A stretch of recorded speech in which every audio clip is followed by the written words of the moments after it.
APPSC యాక్చువల్గా చివరి నిమిషంలో అయినా కానీ వాయిదా పడుతుందని ఎందుకు అభ్యర్థులు భావించారంటే లోకేష్ గారిని లేదంటే ముఖ్యమంత్రి చంద్రబాబు నాయుడు గారు కానీ దాన్ని చాలా సీరియస్గా తీసుకొని ఏపీపీఎస్సీని పోస్ట్ పోన్ చేయమని చెప్పి గవర్నమెంట్ అఫీషియల్గా అడగడం జరిగింది.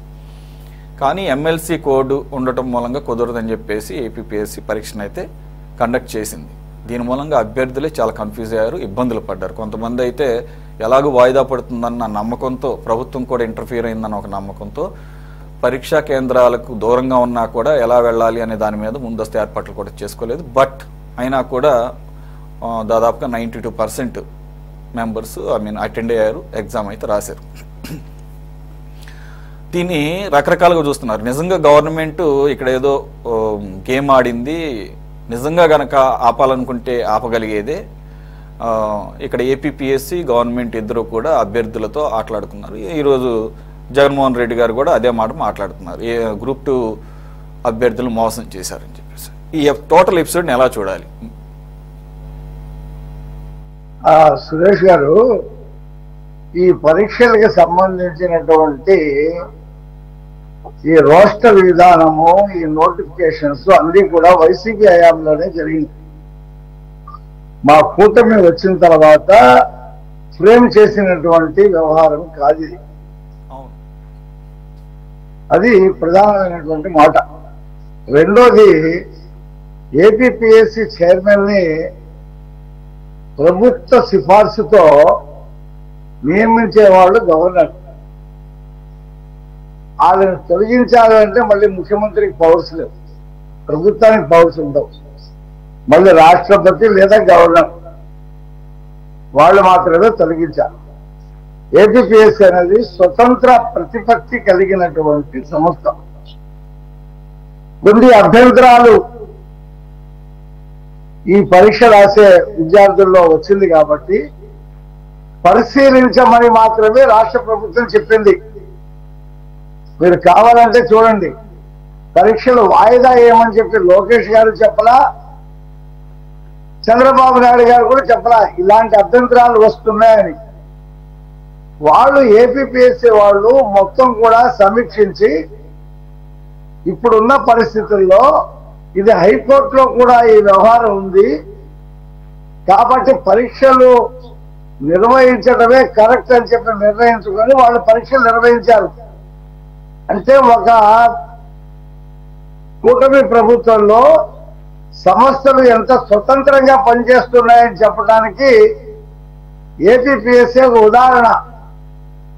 గతంలో ఏపీపీఎస్సీ చైర్మన్ గా ఉన్నటువంటి ఆ విజయ్ భాస్కర్ ని ఎన్ని రకాలుగా ఇబ్బందులు పెట్టారో, అతను పని చేయకుండా ఏ రకంగా ఆటంకాలు సృష్టించారో మనం చూసాం, పేపర్లో చదివాం. ఇవాళ అనురాధ గారిని నియమించిన తర్వాత ఆమె స్వతంత్ర నిర్ణయాలు తీసుకునేటువంటి వ్యక్తి. మాజీ సీనియర్ పోలీస్ ఆఫీసర్ ఆమె, కేరళకు చెందినటువంటి వ్యక్తి. ఆమె ఒక ఎస్సీ వర్గానికి చెందినటువంటి వ్యక్తి. ఆమె స్వతంత్రంగా నిర్ణయం చేసుకుని పరీక్షలు నిర్వహించింది. రాష్ట్ర ప్రభుత్వం క్యాన్సిల్ చేయమని లెటర్ రాయలా, ఓ లోకేష్ గారు కూడా చెప్పలా. ఇలా అభ్యంతరాలు వస్తుంటే పరిశీలించండి అన్నారు. వాళ్ళు పరిశీలించి ఇది హైకోర్టులో ఉంది, హైకోర్టు చెప్పినటువంటి తీర్పుకు అనుగుణంగానే దీని ఇంప్లిమెంటేషన్ చేస్తామని చెప్పి వాళ్ళు భావించి పరీక్షలు నిర్వహించారు. పరీక్షలు పోస్ట్ పోన్మెంట్ అవుతున్నాయని ఏపీపీఎస్సీ ఎప్పుడూ ప్రకటన చేయాల. కొంతమంది అతిగా ఊహించుకొని ఈ క్యాన్సిల్ అయిపోతాయి అని చెప్పి భావించి వెళ్ళకపోతే మనం చేయగలిగినటువంటి పని ఉండదు. రైలు నిర్ణీత సమయానికి వస్తుంది అని చెప్పి ప్రకటన వచ్చిన తర్వాత ఎవరో చెప్పారు అక్కడేదో యాక్సిడెంట్ జరిగింది, రైళ్లు లేట్ అవుతాయి అంట అని చెప్పి ఆగిపోయిన వాళ్ళు తర్వాత స్టేషన్కి వెళ్తే ఆ ట్రైన్ వెళ్ళిపోయిందని చెప్తారు చాలా సందర్భాల్లో. కాబట్టి పరీక్షలు రాసేవాళ్ళు ఏపీపీఎస్సీ చెప్పినటువంటి ప్రకటనే ప్రామాణికంగా తీసుకోవాలి తప్పితే మిగతా ఈ ముఖ్యమంత్రి పరిశీలించమని చెప్పాడు, పరిశీలించారా లేదా? ముఖ్యమంత్రి రాసిన తర్వాత ఏపీఎస్సి ఏం చెప్పింది అనేది అబ్జర్వ్ చేయాలా. గ్రూప్ 2 ఎగ్జామ్ రాసేవాళ్ళు చిన్నపిల్లలు కాదు, రేపు పొద్దున పెద్ద ఆఫీసర్లు వాళ్ళు. అన్నీ గమనించకుండా అనాలోచితంగా నిర్ణయాలు తీసుకునే వాళ్ళని మనం ఏం చేయలేం. అది స్వతంత్ర ప్రతిపత్తి కలిగినటువంటి సంస్థ, అదేమి ప్రభుత్వం నడిపే సంస్థ కాదు. ప్రభుత్వం సిఫార్సు చేస్తుంది, రాష్ట్రపతి గవర్నర్ నామినేట్ చేస్తారు, వాళ్ళు తొలగించే హక్కు కూడా వాళ్ళకే ఉంటది. దానికి కూడా చాలా చాలా ఎసర్టైన్ ఉంటుంది. ఏదైనా తప్పు చేస్తే వాళ్ళని తీసేయడానికి ఊరికనే ఓ పెన్ను కాగితంతో తీసేసేటువంటి పరిస్థితి లేదు దాని మీద. కాబట్టి అతిగా ఊహించుకొని నష్టపోయిన వాళ్ళ గురించి మనం ఏం చెప్పలేము. ఇది హైకోర్టులో ఉంది. హైకోర్టు తీర్పు, తుది తీర్పుకి కట్టుబడే ఈ అపాయింట్మెంట్లు ఉంటాయని చెప్పి కూడా ఏపీఎస్సీ చెప్పింది. ఇంకా కన్విన్స్ కాకపోతే మనం ఏం చేస్తాం చెప్పండి మీరు. ఓకే రఫీ గారు. రైట్. తులసిరెడ్డి గారు, ఒక పక్కనేమో ఇది హైకోర్టులో ఉంది, వచ్చే నెల 11వ తారీఖున విచారణ ఉంది. అప్పటి వరకైనా కనీసంగా వాయిదా వేయమని చెప్పేసి అడగడం జరిగింది. మరి రఫీ గారేమో అట్లేం లేదు, పరిశీలన చేయమని చెప్పేసి అంటున్నారు. అసలు ముఖ్యమంత్రి గారి మాట కూడా వీరి నిర్ణయమైనటువంటి ఆయన నిర్ణయాన్ని కూడా కాదని ఏపీఎస్సీ ముందుకు వెళ్ళింది అనే ఒక విమర్శ ప్రస్తుతం. రెండోది అభ్యర్థులకు కలగబోయే నష్టం. అది రేపు రోస్టర్లో తప్పులు తడగ్గా ఉంది కాబట్టి రేపు ఎవరైనా కోర్టుకు వెళితే లేదంటే పోస్టింగ్లు ఇచ్చిన తర్వాత కూడా చాలా ఇబ్బందులు తలెత్తుతాయి అని చెప్పేసి అభ్యర్థులు చెప్తున్నట్టు మాట. సో ఎలా చూడాలి సార్ ఇది? యాక్చువల్గా మన వరకు అయితే నా వరకు నేను అనుకున్నాను ముఖ్యమంత్రి గారు కూడా డైరెక్ట్గా ఇన్వాల్వ్ అయ్యారు కాబట్టి లాస్ట్ మినిట్లో అయినా వాయిదా పడుతుంది అనుకున్నాము. అలాగే ఏపీఎస్సీ కూడా లాస్ట్ మినిట్ వరకు అంత లేట్గా సాటర్డే లేట్ ఈవినింగ్ వరకు చెప్పకుండా ఉండటాన్ని, ఈ టోటల్ ఎపిసోడ్లో ఏమన్నా తెలియనటువంటి అంశాలు, హిడెన్ ఎజెండా ఏమైనా ఉందా? ఓవరాల్ గా ఒక 4-5 కోణాల్లో ఆలోచిస్తే, ఒకటి ముఖ్యమంత్రి గారికి పెద్ద లాస్ ఇది. ముఖ్యమంత్రి గారి యాంగిల్లో చూస్తే ప్రభుత్వం ఓవరాల్ గా అబాస్ పాలైంది. జనరల్ గా చంద్రబాబు నాయుడు గారు గొప్ప పరిపాలనాధ్యక్షుడు, ఆయన బెస్ట్ అడ్మినిస్ట్రేటర్ అని చెప్పేసి జనరల్ గా అందరూ చెప్పుకుంటా ఉంటారు. కానీ దానికి తీవ్రమైనటువంటి విఘాతం కలిగింది. అంటే ముఖ్యమంత్రికి అధికారుల మీద కంట్రోల్ లేదు, తర్వాత సమన్వయం కూడా లేదు. అటు ముఖ్యమంత్రి చంద్రబాబు గారికి పెద్ద నష్టం జరిగింది, విద్యాశాఖ మంత్రి లోకేష్ కూడా నష్టం జరిగింది.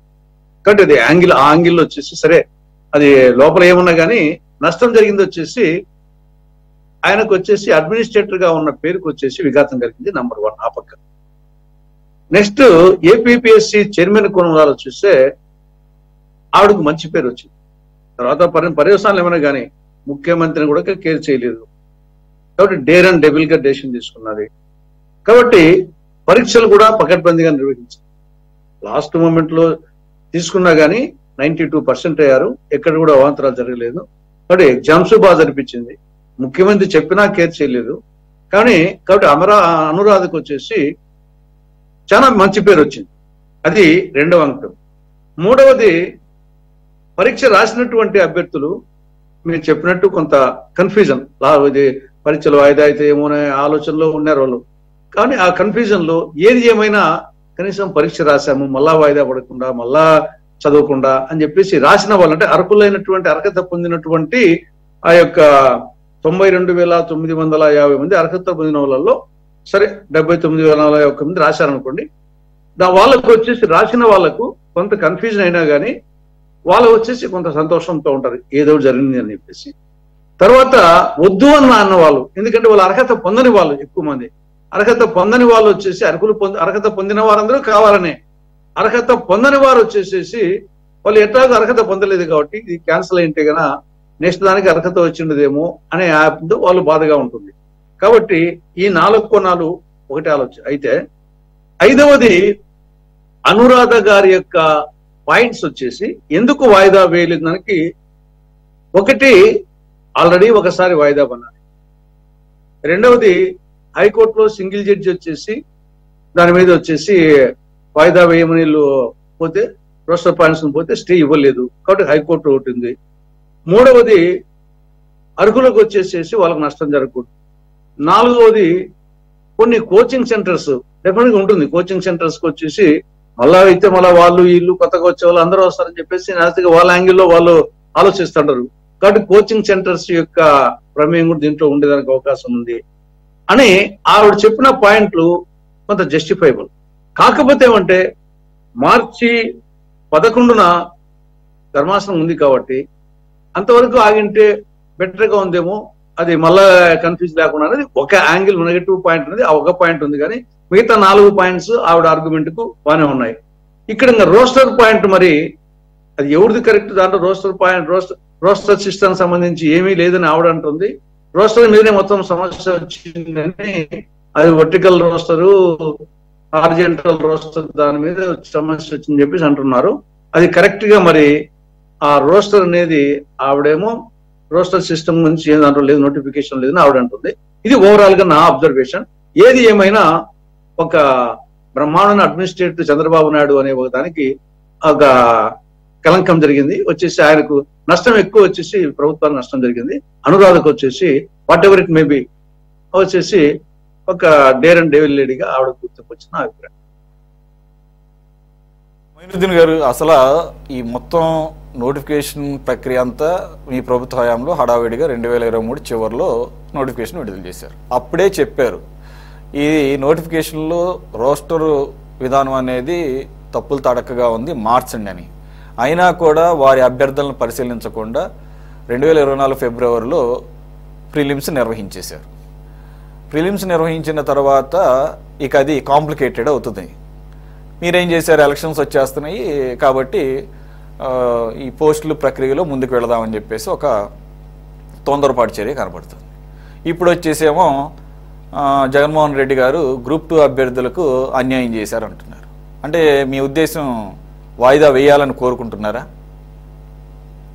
మరి వాయిదా వేయమని చెప్పేసి ఏం అడగలేదుగా. ఈ రోజు రాష్ట్రంలో ఏమి జరిగిన జగన్మోహన్ రెడ్డి గారు, ఏమి మంచి జరిగితే జగన్మోహన్ రెడ్డి గారు లేరు. మళ్ళీ ఎక్కడ ఏది జరిగినా ఏం తప్పుడు కూటమి ప్రభుత్వం ఏ తప్పు చేసినా జగన్మోహన్ రెడ్డి. ఈ రోజు కొన్ని వేల మంది విద్యార్థుల జీవితాలు, వేలుగా సార్ లక్షల మంది జీవితాలు ఆడుకుంటున్నారు ఈ ప్రభుత్వం. ఈ రోజు 16,000 చిల్లర డిఎస్సీ అన్నారు, ఇంతవరకు దాని గురించి మాట్లాడలేదు. మొదటి సంతకం చేసేశారు. ఈ రోస్టర్ విధానం నాకు వ్యతిరేకం అని చెప్పిన చంద్రబాబు నాయుడు గారు మరి రోస్టర్ విధానం ఎందుకు ఎలక్షన్ పెట్టారు, ఎగ్జామ్స్ పెట్టారు సార్? రోస్టర్ విధానం మంచిది కాదని మీరు అన్నప్పుడు ఈ రోస్టర్ విధానంపై మీరు ఏదైతే ఎగ్జామ్స్ పెట్టారు, ఎందుకు దాన్ని ఆపలేదు? ఎందుకు రిలీజ్ చేశారు? అన్ని చూసుకుని రిలీజ్ చేయాలి కదా. అంటే మీరు చేసినంత ఒప్పు, వీళ్ళు చేస్తే మాత్రం నోటిఫికేషన్ ఇచ్చింది ఎవరు? ఇతరులు చేస్తే నోటిఫికేషన్ ఇచ్చింది ఏ ప్రభుత్వ హయాంలో? మీ ప్రభుత్వ హయాంలోనే కదా. వైసీపీ ప్రభుత్వం మంచి పని సార్, ఏదైనా ఒక మంచి పని చేయాలని నిర్దేశం తీసుకుపోతారు. ఆ మంచి పనిని వీళ్ళు వ్యతిరేకిస్తారు. సరే మీరు వ్యతిరేకించారు కదా, దాన్ని మీరు అమలు చేయొద్దు. మంచి పని ప్రజలకు వివరించింది, యువతకు చెప్పండి, మంచి భవిష్యత్తు కల్పించండి. ఇక్కడ గ్రూప్ 2 ఎగ్జామ్ చదువుతుంటే మన విద్యాశాఖ మంత్రి దుబాయ్కి వెళ్లి క్రికెట్ చూస్తా ఆనందంగా పడ్డారు. అంటే ఇదే సార్ వీళ్ళు యువత పైన, ఉద్యోగస్తుల పైన, ఎగ్జామ్స్ పైన చూపే శ్రద్ధ. ఇక్కడ విద్యాశాఖ మంత్రి దుబాయ్ లో పోయి క్రికెట్ చేసే సమయం ఉన్నది, ఇక్కడ పరీక్షించడానికి సమయం లేదు. అంటే వీళ్ళు చెప్పిందంతా మంచిది, వీళ్ళు చెప్పిందంతా బాగా వింటూ ఉండాలా, మంచి రాగాల్లాగా వినపడతాయి. ఇతరులు చెప్తే బాగుండదు సార్. ఈ రోజు ప్రజలను, యువతను ఈ కూటమి ప్రభుత్వం చంద్రబాబు నాయుడు గారు, పవన్ కళ్యాణ్, బీజేపీ చేసేంత ద్రోహము ఇంతవరకు ఆంధ్ర రాష్ట్ర ప్రజల చరిత్రలు ఇంతవరకు ఇటువంటి ద్రోహం జరగలేదు. ఇప్పుడు గారు తులసిరెడ్డి గారు చెప్పారు, గౌరవనీయులు పూజ్యులు అందరికీ అంటే చాలా గౌరవం. ఆయనే చెప్పారు ఇది చాలా చెడ్డ పేరు, చంద్రబాబు నాయుడు అట్టర్ ఫ్లాప్ అయిపోయారు ఇక్కడ, ఈయన లోకేష్ గారు అట్టర్ ఫ్లాప్ అయిపోయారు ఇక్కడ, వీళ్ళు ఎందుకు పని రాకుండా పోయారు? ప్రజలు రేపు ప్రశ్నిస్తారు, యువత ముందుకు వస్తుంది, యువత ముందుకు వచ్చి ప్రశ్నిస్తుంది. కోర్టు అవును తప్పనిసరిగా పోతారు సార్, కోర్టుకు అన్యాయం ఎవరు జరుగుతూ కోర్టుకు వెళ్తారు. ఈ గ్రూప్ 2 అంటే సామాన్యమైన ఎగ్జామ్స్ కాదు, గ్రూప్ 2 అంటే సామాన్యమైన కాదు సార్.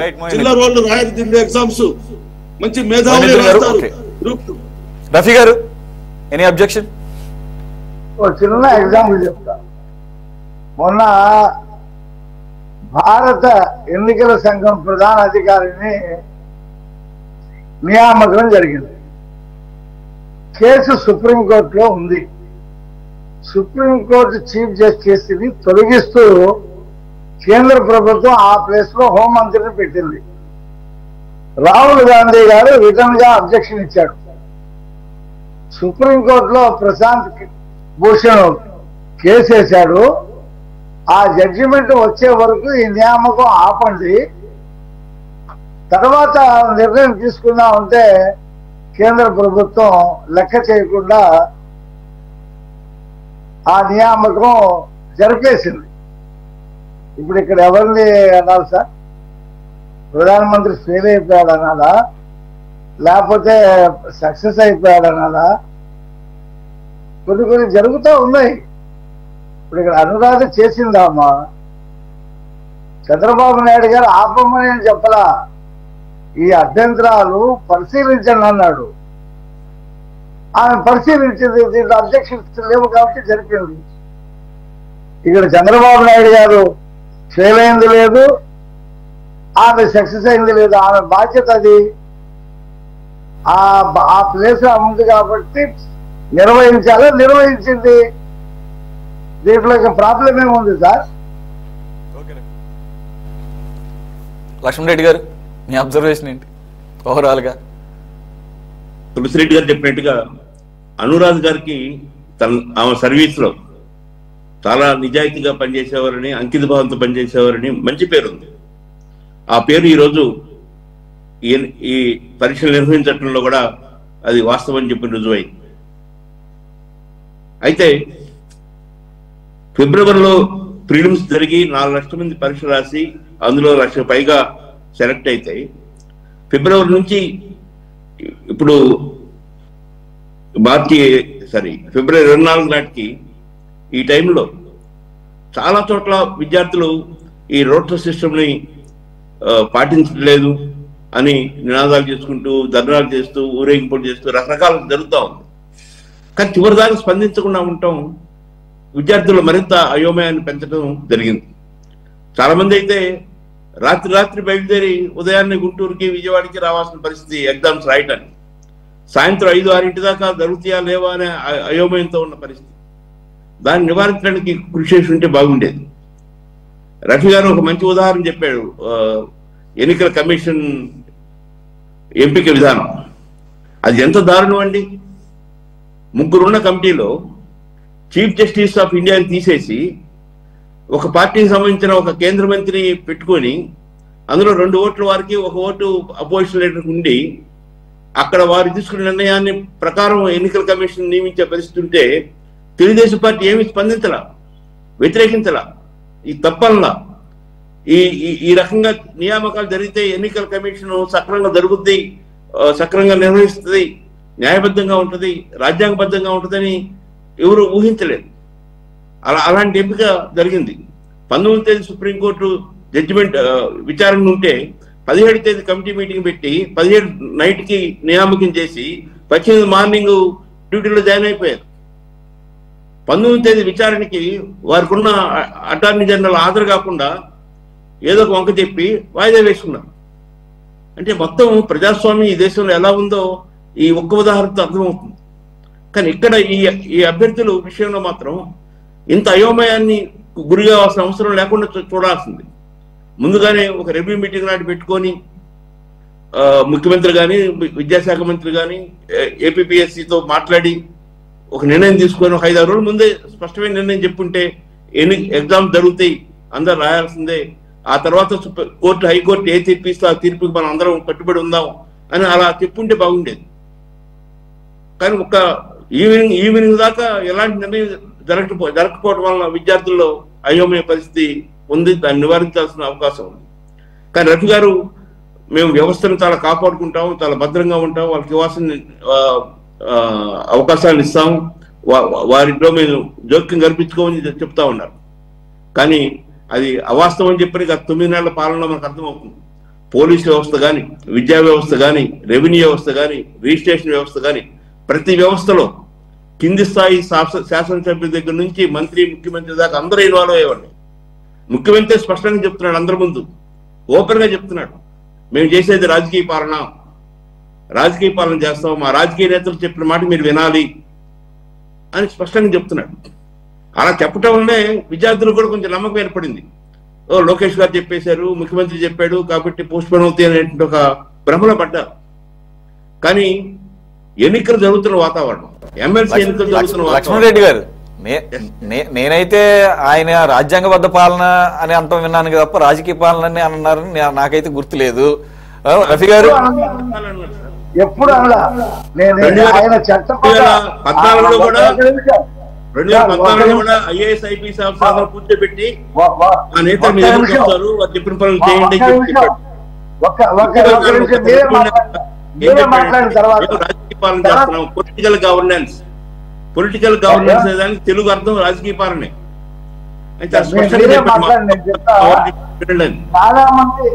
చాలా మంది మీద కేసులు మీరు పెట్టట్లేదు, వాళ్ళని అరెస్ట్ చేయట్లేదు, వాళ్ళని తీసుకొచ్చి మెడపెట్టి తీసుకొచ్చి లోపలేయట్లేదు అని అనేక సార్లు ఆ చర్చ చెప్పినాడు. ఆయన ఒకటే మాట్లాడాడు, ఈ కూటమి ప్రభుత్వం చట్టబద్ధ పాలన చేస్తుంది, కక్ష సాధింపు పాలన చేయదు. ఎవరైనా సరే ఎమ్మెల్యేలు ఏ విషయంలో జోక్యం చేసుకోవద్దు, మందులో గాని లిక్కర్లో గాని ఇసుకలో గాని మీరు జోక్యం చేసుకోవద్దని పదే పదే చెప్పాడు ఆయన. నేను ఎగ్జాంపుల్ చెప్తాను సార్ మీకు. దోచేస్తున్నారు పుష్ప 2, టేకు చెట్టు, జామాయిల చెట్టు, మట్టి, ఇసుక ఏం మిగలలేదు, ఎంత ఊడ్చేస్తున్నారు, ఏం చేయాలయ్యా? ఊడ్చేసారు, ఏం మిగిలింది? మట్టి మిగలలేదు, సార్. జామాయిల చెట్టు నెల్లూరు జిల్లాలో వేల ఎకరాలు జామాయిల చెట్టు కనబడకూడదు చెట్లు. చెప్పనే ఉంది. ఇవాళ అనురాధ గారికి అంత మంచి పేరు వచ్చిందంటే అలాంటి మంచి ఆఫీసర్ని సెలెక్ట్ చేసిన ఘనత చంద్రబాబు నాయుడు గారి ప్రభుత్వం. ఇవాళ వైస్ ఛాన్సలర్లు 9 మందిని సెలెక్ట్ చేశారు. ఖరగ్పూర్ ఐఐటి నుంచి, ఉస్మానియా యూనివర్సిటీ నుంచి, ఢిల్లీ యూనివర్సిటీ నుంచి అనేక మంది నిష్ణాతుల్ని యూనివర్సిటీలకి వైస్ ఛాన్సలర్ గా నియమించారు. మిగతా వాళ్ళు కూడా అలాగే నియమిస్తారు. అంతేగాని జగన్మోహన్ రెడ్డి హయాంలో చదువులు వదిలేసి జగన్ బర్త్డేలు చేసేవాళ్ళు, రాజశేఖర రెడ్డి బర్త్డేలు చేసేవాళ్ళు, ఎన్నికల్లో ప్రచారం చేసే వాళ్ళని పెట్టి వ్యవస్థల్ని దుర్వినియోగం చేసినటువంటి సందర్భాలు మనం చూసాం. ఇవాళ ఉన్నంత వరకు మీకు ఏం భయం లేదయ్యా. ఈవీఎంలే మీకు రక్ష, మీకు రక్ష, వేరే రక్ష ఏం లేదు మీకు. కానీ రఫీ గారు ఒక విషయం చెప్పండి, ఈ రాష్ట్రంలో శాసనసభ్యుని యొక్క సిఫార్సు లేకుండా ఒక ఎస్ఐని గాని, ఒక సిఐని గాని, ఒక ఎంఆర్ఓని గాని, ఒక ఎండిఓని గాని ఎంపిక చేశారా? వారు లెటర్ తీసుకోకుండా ఎంపిక చేశారా? ఎమ్మెల్యేలు ఎంపీలు మేము చెప్పిన వాళ్ళనే ట్రాన్స్ఫర్ చేయలేదు, నియమించలేదు బాధపడుతున్నటువంటి ఎమ్మెల్యేలు కోపల్లుగా ఉన్నారు. మీకు తెలియదు, మా పార్టీలు మాకు తెలుసది. మా మాట వినకుండా మాకు తెలియకుండా తీసుకొచ్చి పెట్టారని చెప్పి ఎమ్మెల్యేలు బాధపడి మాట్లాడుతున్న వాళ్ళు 3 మంది ఉన్నారు. కొద్దిమంది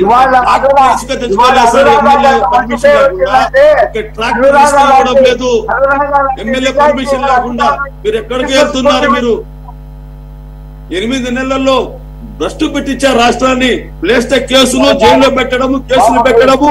మీరు చెప్పింది వేదము, మీరు చెప్పింది నిజము, మీరు చెప్పింది సత్యము. మీ పేపర్లే గొప్ప అని విధంగా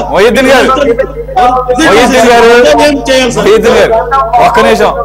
మొహిద్దీన్ గారు, గత 5 సంవత్సరాల కాలంలో మీ పరిపాలన విధానం ఎలా ఉందో ప్రజలు చూశారు కాబట్టి దానికి తగ్గట్టుగానే రిజల్ట్స్ వచ్చాయి. కాబట్టి గురువింద సామెతలాగా మాట్లాడవద్దు. లోపాలు ఎత్తి చూపించడం తప్పేలేదు. లోపాలు ఉన్నాయి కదా అని చెప్పేసి ఓడంటే పళ్ళెం అంతా ఓడన్న సందర్భం మాట్లాడద్దు. ఈ రోజు ఎందుకు మాట్లాడటం లేదు సార్?